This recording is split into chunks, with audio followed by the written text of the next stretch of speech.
Welcome back to Science Online class. I am your science teacher, Mr. C.P. Barrett.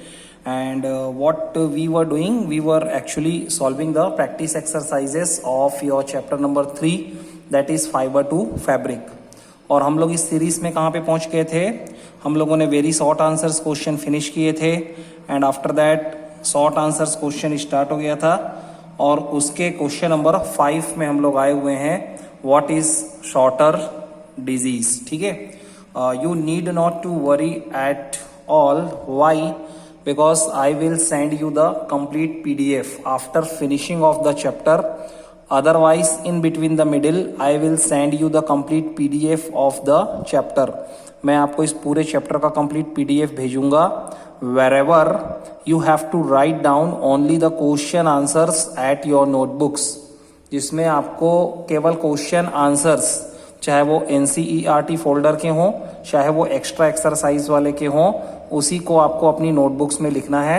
And rest of the exercises which is related to the objectives that you have to solve only at the books.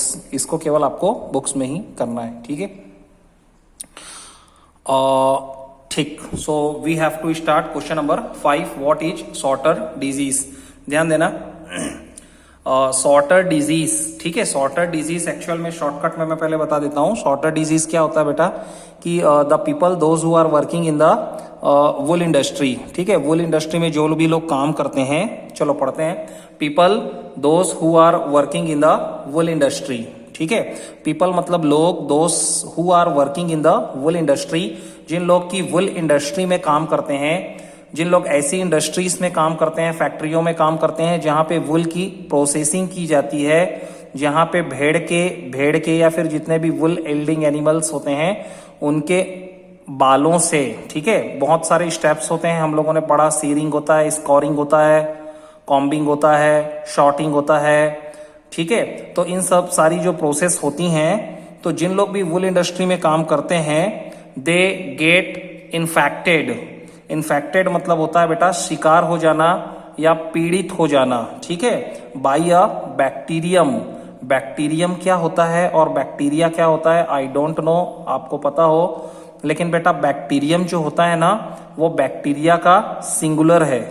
मतलब एक bacteria को हम लोग बोलते हैं bacterium, और बहुत सारे जब प्लूरल्स में अपने को बात करनी होती है तो बहुत सारे जब बैक्टीरियास होते हैं ना, मोर देन वन, उसको फिर हम लोग बोलते हैं बेटा बैक्टीरिया. ठीक है, सो हमने क्या पढ़ा कि ऐसे लोग जो कि वुल इंडस्ट्री में काम करते हैं दे गेट इन्फेक्टेड, वो पीड़ित हो जाते हैं by a bacterium during the sorting of the wool. Sorting मतलब होता है बेटा छांटना. ठीक है, जो भी वुल आया हुआ होता है, रॉ वुल, उसमें से बहुत सारी गंदगी को निकाला जाता है. ठीक है, उसकी स्कोरिंग की जाती है, साफ सफाई की जाती है, उसके बाद सॉर्टिंग की जाती है. सॉर्टिंग में हम लोग क्या करते हैं कि स्मॉल लेंथ फाइबर को लॉन्ग लेंथ फाइबर से अलग किया जाता है. ठीक है, उस पर्टिकुलर सॉर्टिंग प्रोसेस में क्या होता है कि कुछ लोग एक बैक्टीरियम से इन्फेक्टेड हो जाते हैं. ठीक है, दिस बैक्टीरिया एंथ्रेक्स, इस बैक्टीरिया का नाम है बेटा एंथ्रेक्स, ANTHRAX. ये नाम आपको बहुत अच्छे से याद रखना है. तो दिस बैक्टीरिया एंथ्रेक्स, तो ये जो बहुत सारे बैक्टीरियाज होते हैं एंथ्रेक्स नाम वाले, causes a fatal blood disease. Fatal मतलब होता है बेटा लाइलाज, है ना, मतलब जिसका जल्दी से कोई उपचार ना होता हो. ठीक है, causes a fatal blood disease. Blood मतलब खून, है ना. ब्लड डिजीज कहने का मतलब ये ऐसी बीमारी होती है जो खून, है ना, मतलब ब्लड से रिलेटेड कोई डिजीज हो जाती है, कॉल्ड द शॉर्टर डिजीज. और इसी डिजीज को, इसी बीमारी को ही शॉर्टर डिजीज कहा जाता है. तो क्या समझ में आया? People those who are working in the wool industry, wool industry में काम करने वाले लोग, they get infected by a bacterium. उन लोग एक बैक्टीरिया से ग्रसित हो जाते हैं, पीड़ित हो जाते हैं during the sorting of the wool, wool के शॉर्टिंग प्रोसेस के दौरान. And this bacteria anthrax causes a fatal blood disease. ये जो बैक्टीरिया होता है ना एंथ्रेक्स, ये एक प्रकार का है ना, फैटल मतलब लाइलाज ब्लड डिजीज कॉज करता है, और उसी ब्लड डिजीज को बोला जाता है शॉर्टर्स डिजीज. शॉर्टर डिजीज इसलिए बोला जाता है क्योंकि ये शॉर्टिंग प्रोसेस के टाइम पे होता है. ठीक है, So that is, I think you may understand what I mean to explain you. ठीक है, आपको अच्छे से समझ में आ चुका होगा. इसको बस आपको एक या दो बार ही पढ़ना है और फिर इस तरीके से याद करना है. आपको रटना नहीं है, ठीक है. आपको वर्ड टू वर्ड इसको रटना नहीं चाहिए. आपको सीखना पड़ेगा कि how to frame the sentence. ये एक बार, दो बार, तीन बार आप करते चले जाएंगे तो आपको बहुत ही इजी हो जाएगा. ठीक है. Question number next. Question number 6. Right a short note on discovery of silk. Discovery मतलब खोज, तो सिल्क मतलब रेशम, है ना. सो डिस्कवरी ऑफ सिल्क के ऊपर अपने को एक शॉर्ट नोट बनाना है कि इसकी खोज किस तरीके से हुई. तो देखते रहना बेटा. Silk was first discovered. Silk को सबसे पहले खोजा गया. एंड देन, और उसके बाद क्या किया गया बेटा, देखो आप, डेवलप्ड. और उसके बाद इसको डेवलप्ड किया गया. डेवलप करना मतलब विकसित करना. In early China. In early मतलब बहुत पहले चाइना में. कहा किया गया बेटा, चाइना. मतलब सिल्क की डिस्कवरी कहां पे हुई है, चाइनीज कंट्री में, चाइना में. तो सिल्क वॉज डिस्कवर्ड, सिल्क को खोजा भी गया. एंड देन डेवलप्ड, और उसके बाद डेवलप्ड किया गया कहां पे, चाइना में. About 3000 BC. 3000 BC का मतलब होता है बेटा बिफोर क्राइस्ट. ठीक है. ईसा मसीह के जन्म से 3000 साल पहले, मतलब बहुत ही पहले सिल्क की खोज चाइना में हो चुकी थी. According to an old Chinese legend. According मतलब के अनुसार. Old Chinese legend. लीजेंड मतलब होता है बेटा स्टोरीज. ठीक है. जो पुरानी स्टोरीज होती है उसको लीजेंड बोलते हैं. So old Chinese legend stories के अनुसार क्या हुआ था, the 14 years old enterprise. 14 years old मतलब 14 साल का. एंटरप्राइज कहने का मतलब है एक व्यापारी जिसका नाम था Si Lung Chi. Was asked. Si Lung Chi नाम का एक व्यापारी था, उससे पूछा गया बाय अ इम्परर. इम्परर मीन्स होता है बादशाह. ठीक है. By a emperor Huang Ti to find the cause of damaged leaves of the mulberry tree growing in their garden. समझ में आ गया होगा. Cause of the damaged leaves. Cause मतलब कारण. डैमेज्ड लीव्स मतलब डैमेज हो गए लीव्स का. लीव्स मतलब पत्तियों का. कौन से पेड़ की पत्तियों का, मलबेरी ट्री की पत्तियों का. Growing in their garden. इसका मतलब ये है कि उनके गार्डन में मलबेरी ट्री के बहुत सारे पौधे लगे हुए थे और उनकी बहुत सारी जो पत्तियां थी, लीव्स थे, वो डैमेज हो चुके थे. तो इसका कारण बादशाह जिनका नाम था हुआंग टी, उन्होंने अपने इंटरप्राइज, अपने व्यापारी मतलब अपने राज्य के व्यापारी से पूछा. सी लंग ची से उसका कारण पूछा कि क्यों ये मलबेरी ट्री की बहुत सारी पत्तियां डैमेज हो रही हैं, खराब हो रही हैं. अब देखो आगे. The enterprise noticed that. So इस इंटरप्राइज ने पता लगाया या ध्यान दिया, नोटिस किया, दैट व्हाइट वॉर्म्स की कोई सफेद कलर के कीड़े. वॉर्म्स मतलब कीड़े. White worms were eating the mulberry leaves. इन्होंने नोटिस किया कि कुछ सफेद कलर के कीड़े हैं. And continuously they are eating the mulberry leaves. और लगातार ये लोग मलबेरी मतलब उस मलबेरी ट्री के पत्तियों को खा रहे हैं.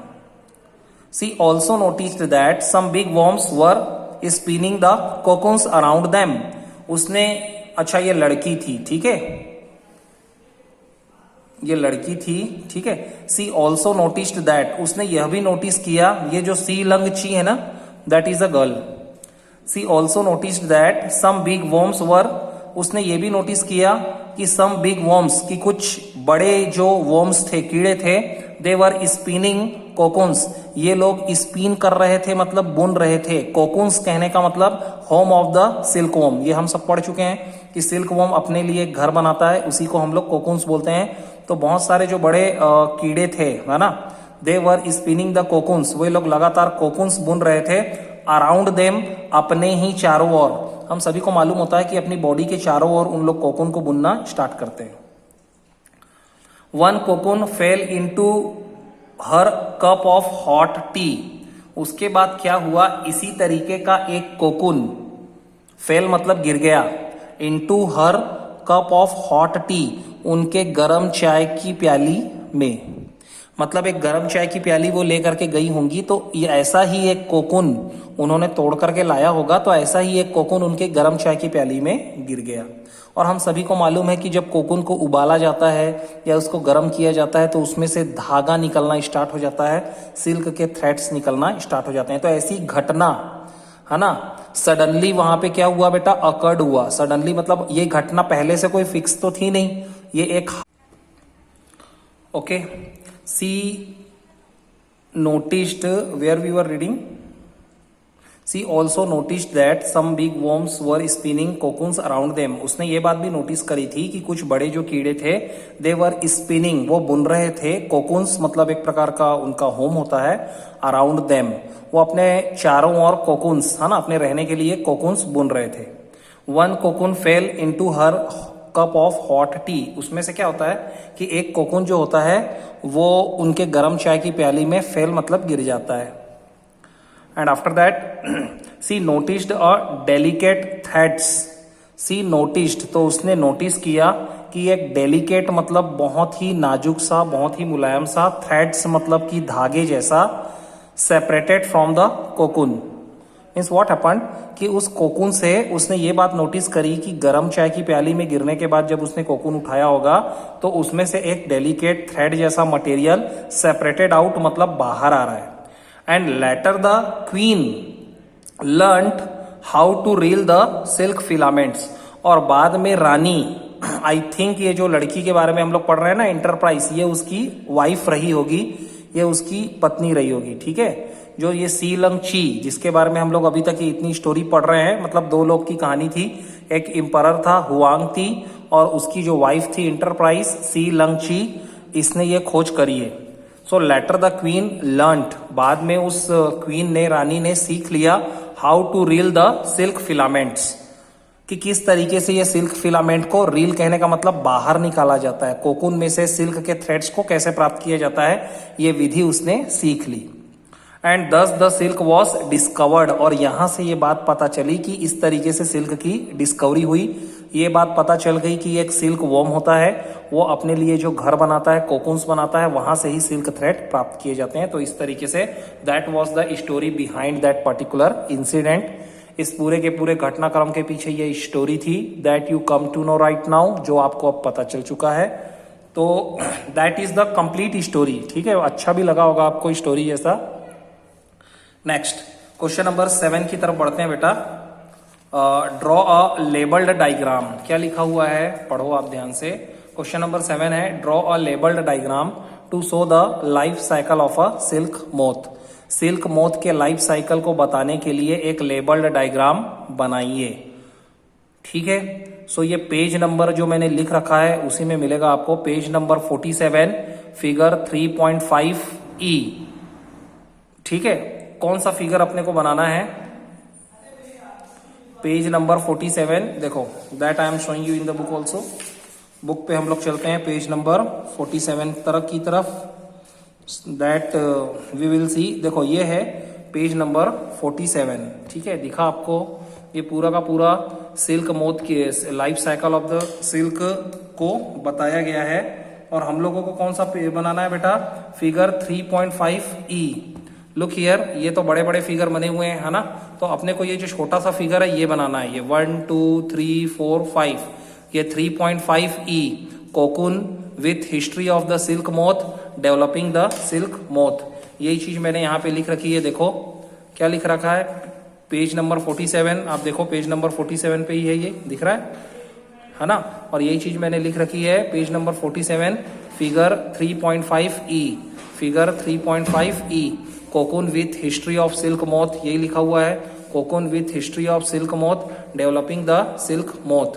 तो ये वाला फिगर, ये छोटा वाला फिगर आपको सेम बनाना है जैसा आपकी बुक में बना है। Next question, long answer types question की तरफ बढ़ते हैं। Look, long answer type questions, right now see, एक क्वेश्चन मैंने छोड़ा है बेटा। कौन सा क्वेश्चन छोड़ा है, question number 4, short answers type question का एक क्वेश्चन नंबर 4 हमने छोड़ दिया है। What is the role of women in silk production.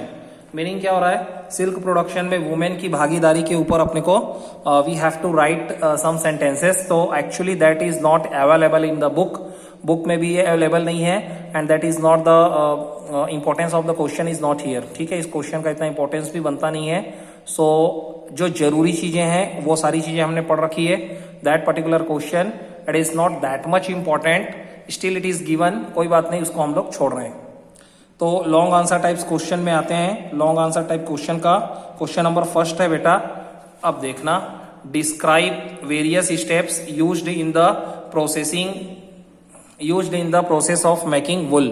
और ये बहुत ही इंपॉर्टेंट क्वेश्चन है. क्या बोला गया है, डिस्क्राइब द वेरियस स्टेप्स, बहुत सारे स्टेप्स को डिस्क्राइब करिए, वर्णन करिए, used in the process of making wool, जिसका वुल के प्रोसेसिंग में इस्तेमाल होता है. मतलब जितने भी स्टेप्स होते हैं ना, उसको हमको बारी बारी से एक्सप्लेन करना है. Answer you can see, description मतलब वर्णन of the various steps are following. जितने भी स्टेप्स होते हैं उसका डिस्क्रिप्शन निम्नलिखित है. फर्स्ट है step number first. Step first क्या होता है, इसके बारे में देखते हैं. द इनिशियल प्रोसेस, इनिशियल मतलब होता है शुरुआत, कहां से होती है. ठीक है, इनिशियल मतलब प्रारंभिक.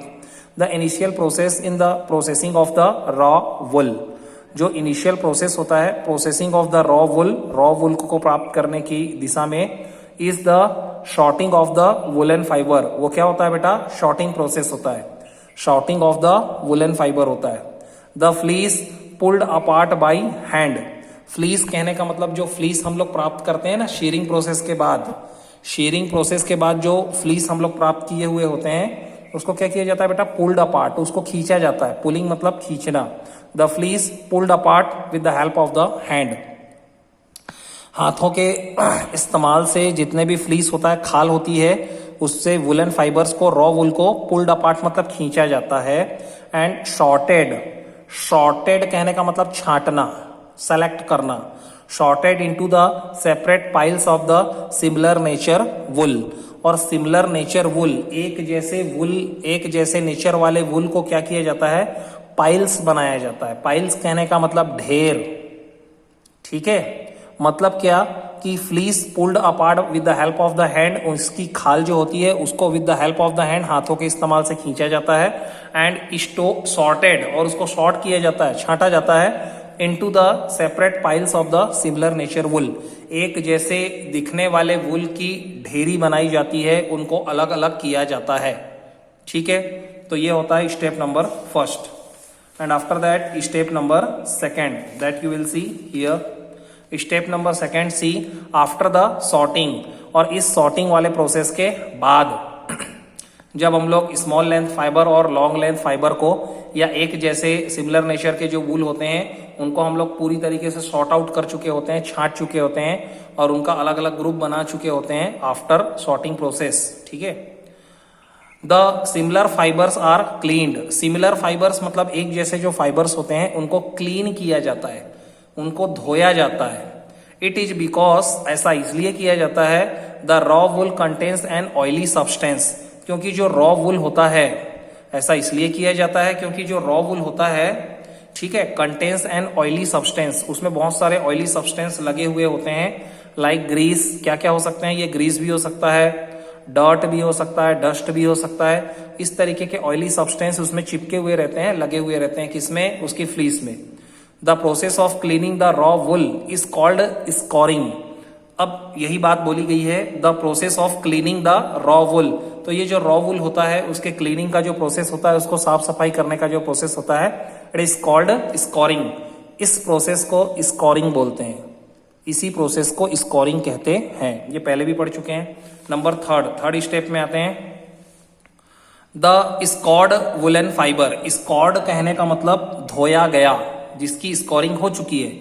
द स्कॉर्ड वुलन फाइबर, ऐसा वुलन फाइबर जिसको स्कोर किया जा चुका है, जिसकी साफ सफाई की जा चुकी है. आर ड्राइड, उसको सुखाया जाता है. इन द सनलाइट, उसको सनलाइट में पहले सुखाया जाता है. And डिसइंटेंगल्ड.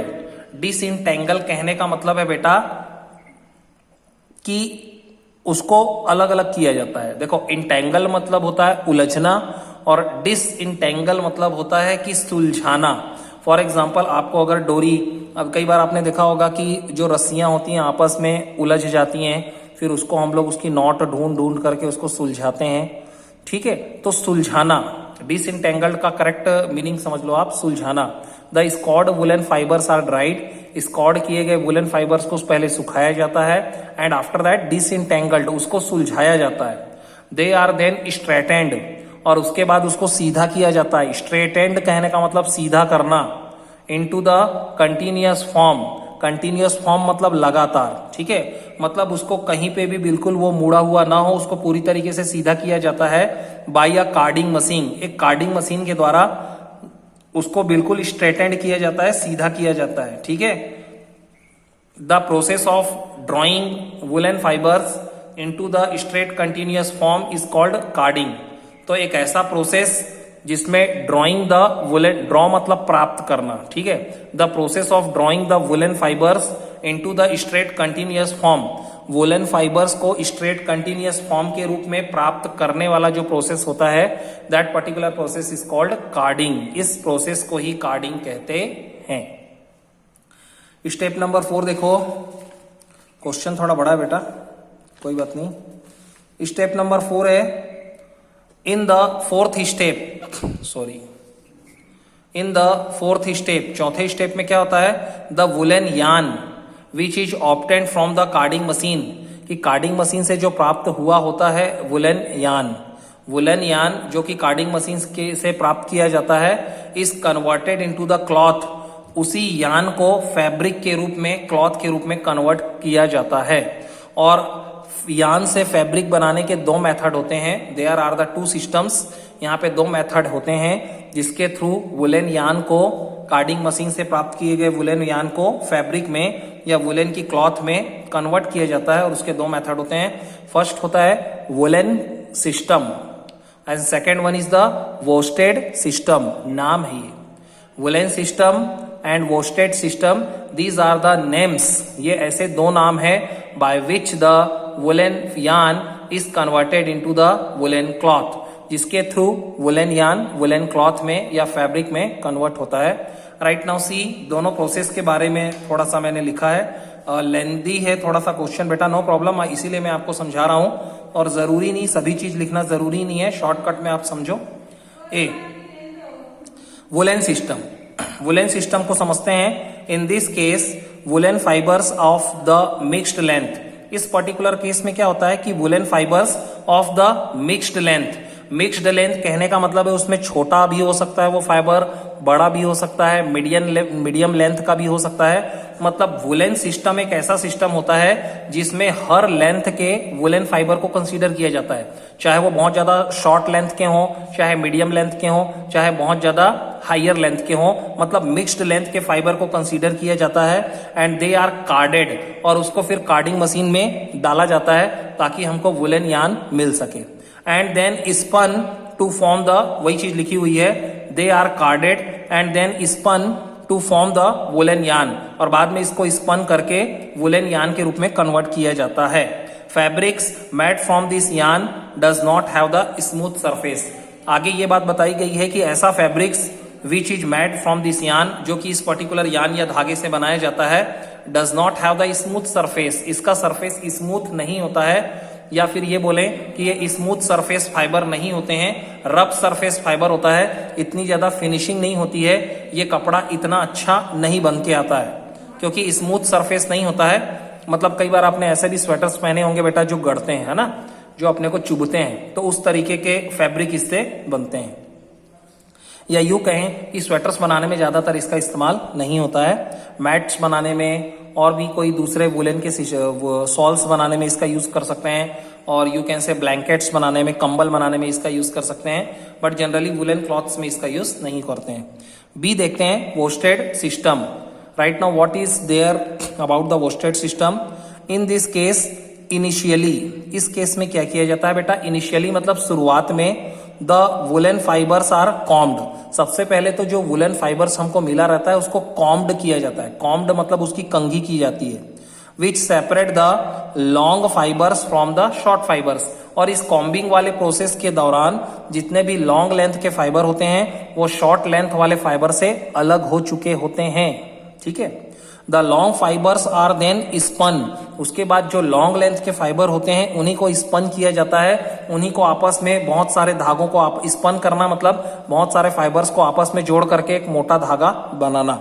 So the long fibres are then spun, तो जो बाद में लॉन्ग फाइबर्स होते हैं सेपरेट होने के बाद they are spun to form the woollen yarn, मतलब बहुत सारे लॉन्ग फाइबर्स को लिया जाता है, बाद में उसकी स्पिनिंग की जाती है, उसको स्पन करके एक वुलन यार्न बनाया जाता है, and which is used for knitting the woollen garments, जिसका इस्तेमाल वुलन गारमेंट्स को, स्वेटर्स को नीटिंग करने के इस्तेमाल में होता है। ठीक है, और ये वोस्टेड सिस्टम से जितने भी वुलन गारमेंट्स बनते हैं उनके पास स्मूथ सरफेस भी होता है, अच्छा होता है। ठीक है, तो I think this is the complete answer of this particular question. Question number 2 देखो, next we will continue this with the next lecture. Till then all the best, thank you so much.